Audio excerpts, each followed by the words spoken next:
आज रक्षाबंधन आणि आजच्याच दिवशी देशातल्या सगळ्याच विरोधी पक्षाची बैठक ही मुंबईमध्ये होते आणि या बैठकीच्या निमित्ताने विरोधी पक्षाचे विविध नेते, काही मुख्यमंत्री मुंबईमध्ये महाराष्ट्रामध्ये येत आहेत. म्हणून आज तमाम महाराष्ट्रातल्या माझ्या हिंदू माता भगिनींच्या वतीने मी महाविकास आघाडीचे जे नेते मंडळी आहेत, जे ह्या बैठकीचं यजमानपद स्वीकारणार आहेत, प्रामुख्याने उद्धवजी ठाकरे, पवार साहेब, या लोकांना महाराष्ट्रातल्या तमाम हिंदू भगिनींकडून, माता भगिनींकडून मी विनंती करणार आहे, आवाहन करणार आहे की या बैठकीला ज्या पश्चिम बंगालच्या मुख्यमंत्री ममता बॅनर्जी येत आहेत, राहुल गांधीजी काँग्रेसचे नेते येत आहेत, या नेत्यांना तुम्ही या बैठकीमध्ये त्यांच्या राज्यामध्ये त्यांच्या सरकारच्या माध्यमातून, त्यांच्या पक्षाच्या माध्यमातून ज्या मोठ्या प्रमाणामध्ये हिंदू माता भगिनींना वर लव जिहादच्या ज्या केसेस होत आहेत, हिंदूंना धर्मांतर करण्याचे जे मोठ्या प्रमाणामध्ये मोहीम सुरू आहे, पश्चिम बंगालमध्ये रोहिंग्या आणि बांगलादेशी मुसलमानांचे जे लाड सुरू आहेत, हिंदू हृदय सम्राट बाळासाहेब ठाकरे हे कधीच स्वकीय मुसलमानांच्या विरोधात नव्हते. त्यांनी नेहमी राष्ट्रवादी मुसलमानांची बाजू घेतलेली होती. पण बाळासाहेबांनी मुंबईतला असेल, महाराष्ट्रातला असेल, जे रोहिंग्या आणि बांगलादेशी मुसलमान आहेत त्यांना इथून हकलवा अशी नेहमीच भूमिका घेतली आणि शेवटपर्यंत ती भूमिकेवर ते ठाम राहील. या ममता बॅनर्जी आज आपल्या मुंबईमध्ये पाऊल टाकतायत, त्यांच्या पश्चिम बंगालमध्ये जे काय लाड या बांगलादेशी आणि रोहिंग्याचे सुरू आहेत, गेल्या काही वर्षापासून पश्चिम बंगालमध्ये राहणारा हिंदू समाज, त्याच्यावर जे हल्ले सुरू आहेत, धर्मांतर मोठ्या प्रमाणामध्ये सुरू आहेत, या सगळ्या बाबतीमध्ये जाब विचारण्याचं काम यजमान म्हणून उद्धवजी ठाकरे करणार का? हिंदू माता भगिनींना न्याय देणार का? मी बाळासाहेब ठाकरेंचा मुलगा आहे हे जे ठणकावून सांगतात, बाळासाहेब ठाकरे हे माझे बाप आहेत आणि माझ्या बापाला चोरलं, हे जे वारंवार जे सगळ्या सभेमध्ये ओरडून ओरडून सांगणारे उद्धवजी ठाकरे, ते त्यांच्या वडिलांची जी भूमिका रोहिंग्या आणि बांगलादेशींबद्दल जी होती, ती ममता बॅनर्जींना सांगण्याची हिम्मत करणार का? हा प्रश्न मला आजच्या निमित्ताने त्यांना विचारायचा आहे.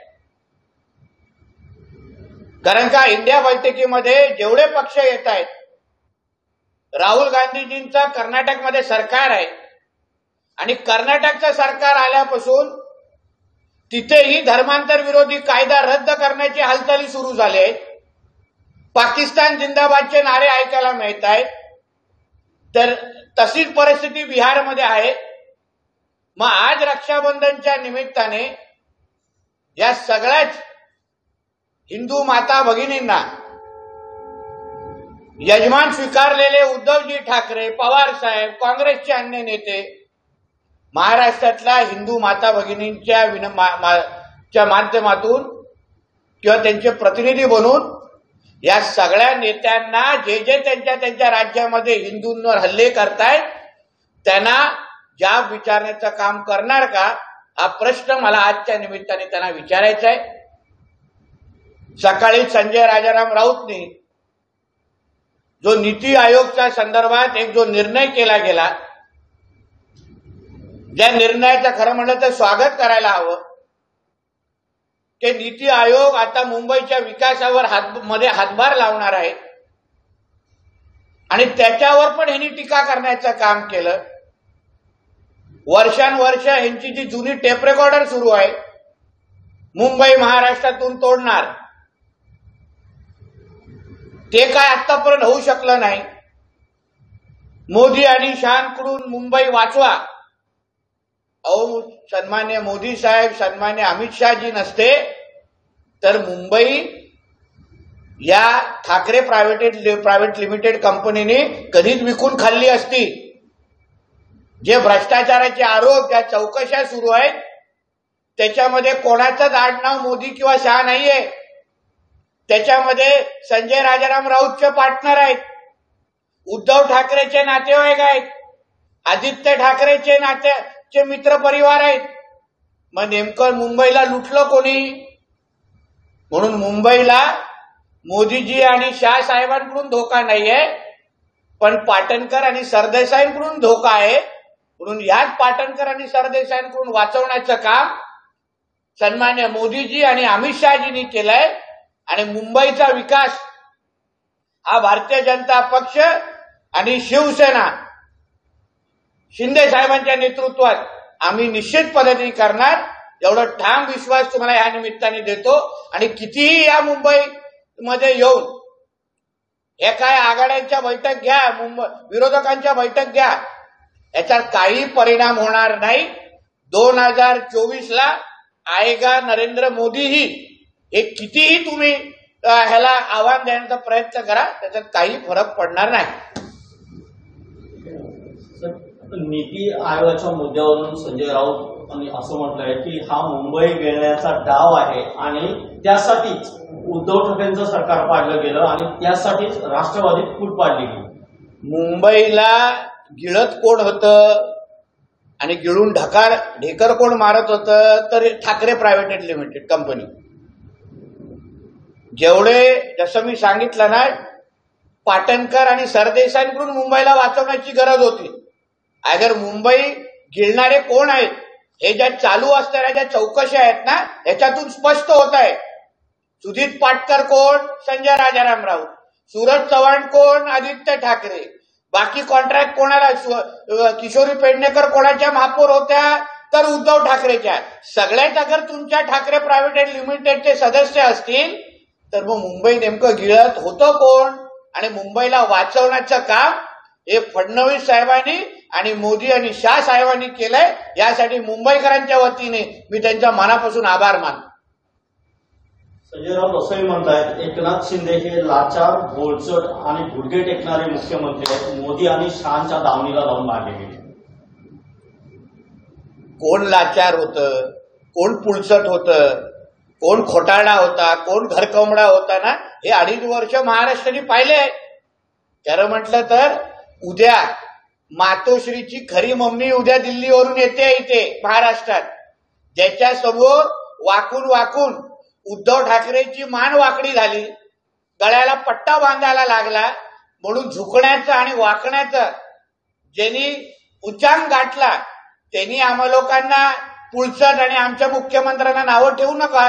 इतिहासामध्ये सर्वात जास्त कमजोर आणि सर्वात जास्त पुलसट आणि झुकणारा मुख्यमंत्री कोण असेल तर तो तुझा मालक उद्धव ठाकरे आहे.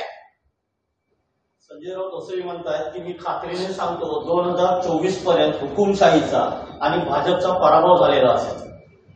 संजय राऊतांनी आतापर्यंत असंख्य भाकीत केलेलं आहे. त्याच्यातलं एक भाकीत कुठलं खरं आलंय हे ते तुम्ही मला सांगा.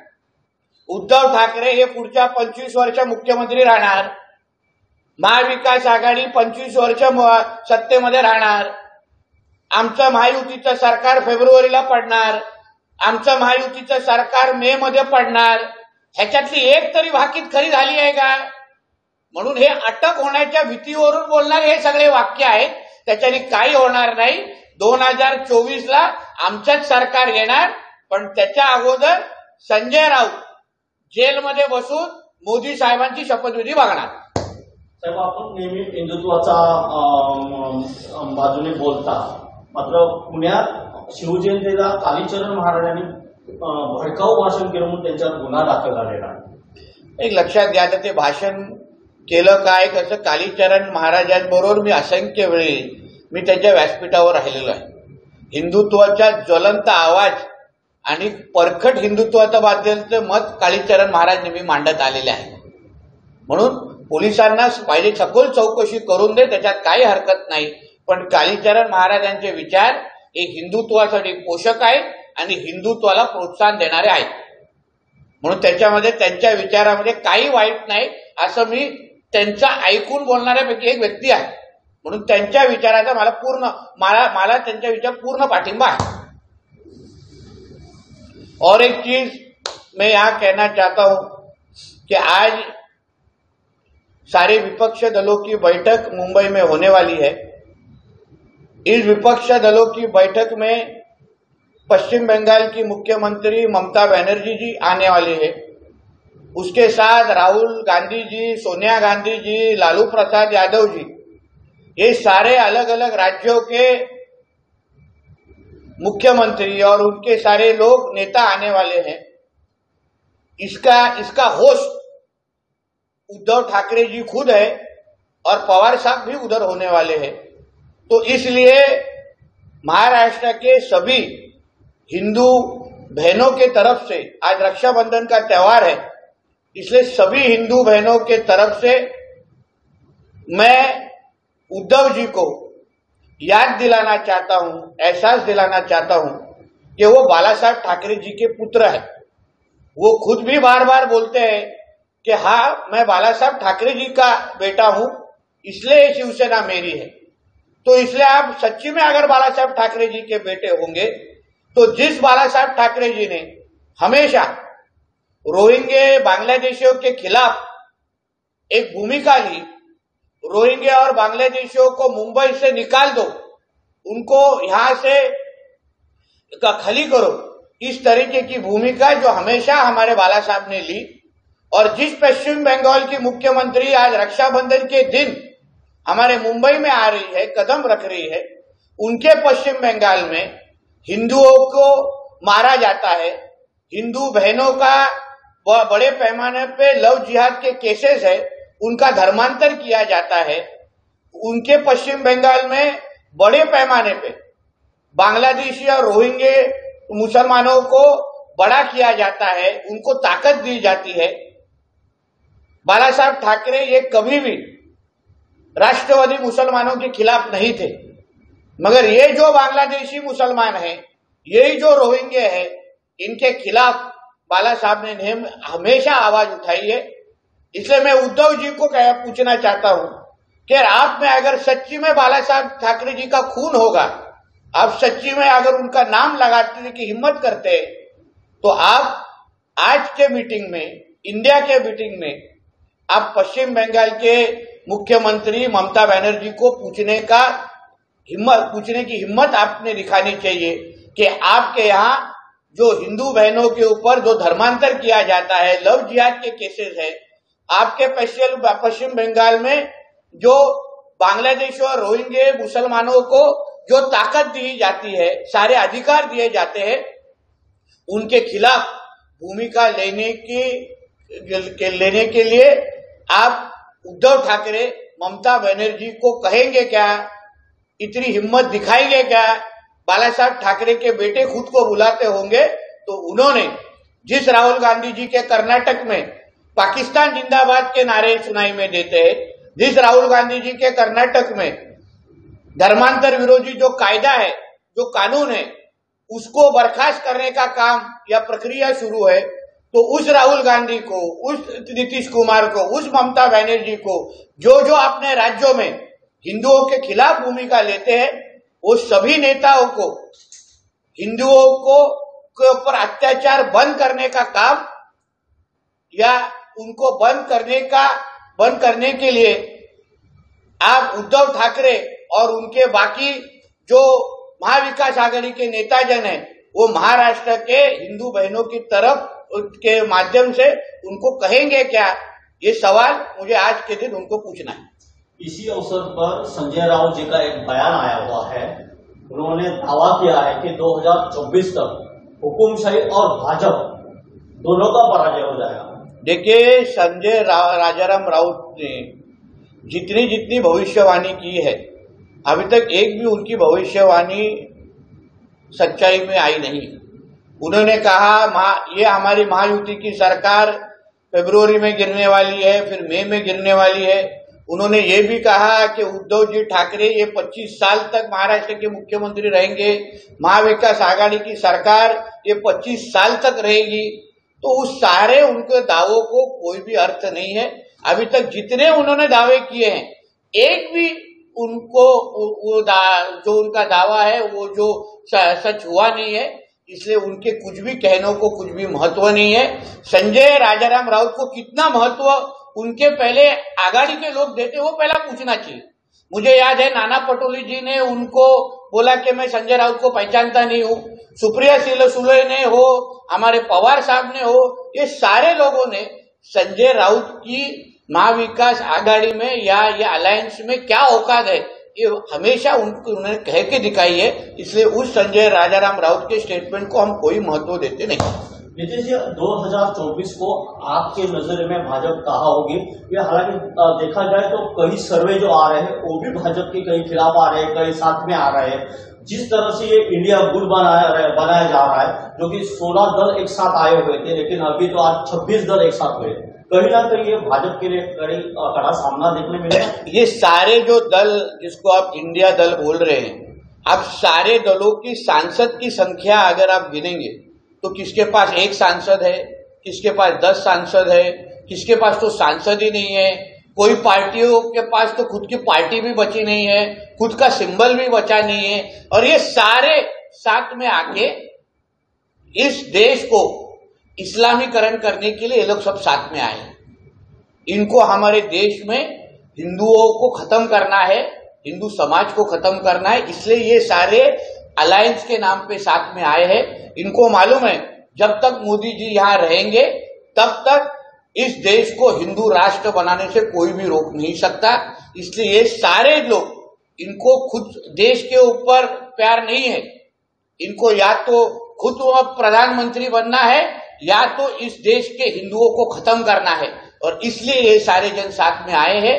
इसलिए कितनी भी ताकत लगाए, कितनी भी आप सर्वे लगाए, मुझे याद है 2019 के पहले ऐसे ही कोई सर्वे आए थे कि मोदी जी को 250 सीट मिलने वाले हैं, बीजेपी को 200 सीट मिलने वाले, मगर भारतीय जनता पार्टी को 303 सीट मिले थे। तो इसलिए आप 2024 का इंतजार कीजिए। ये सारे सर्वे कितने झूठे हैं यही रिजल्ट बता के जाएगा।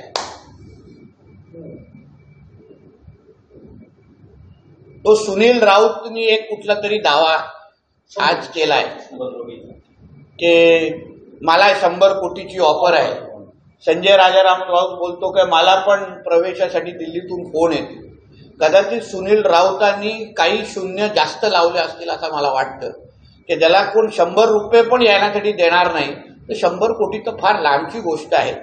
आणि मी एक तुम्हाला खात्रीलायक सांगतो, मला एक काही माहिती तेव्हाच मिळालेली, जेव्हा संजय राजाराम राऊत जेलमध्ये होते तेव्हा हाच सुनील राऊत अमित शहाजींच्या घराच्या बाहेर 4 तास, दिल्लीच्या घराच्या बाहेर 4 तास जाऊन थांबलेला, भाजपच्या मुख्यालयाच्या बाहेर 4 तास जाऊन थांबलेला की काही करा, आम्हाला भाजपमध्ये आम्ही यायला तयार आहे, पण माझ्या भावाला बाहेर काढा। म्हणून हे राजाराम राऊतचे दोन्ही मुलं एक किती मोठे खोटारडे आहेत ना। हे उमेश शिंदेच्या त्या संरक्षणाच्या प्रकरणावरून आपल्याला माहिती आहे, जेव्हा खोट्या धमक्या देऊन स्वतःला संरक्षण वाढवण्याचा प्रयत्न केला, म्हणून कोणाला 100 करोड काही 100 रुपयाची ह्याला ऑफर नाहीये।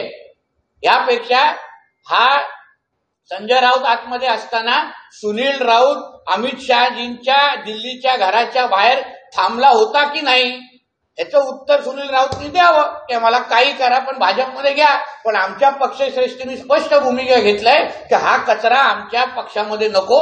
म्हणून संजय राजाराम राऊत असो, सुनील राऊत असो, यांना कधीही भारतीय जनता पार्टी पक्षामध्ये घेणार नाही। विकासाचा ध्यास म्हणजे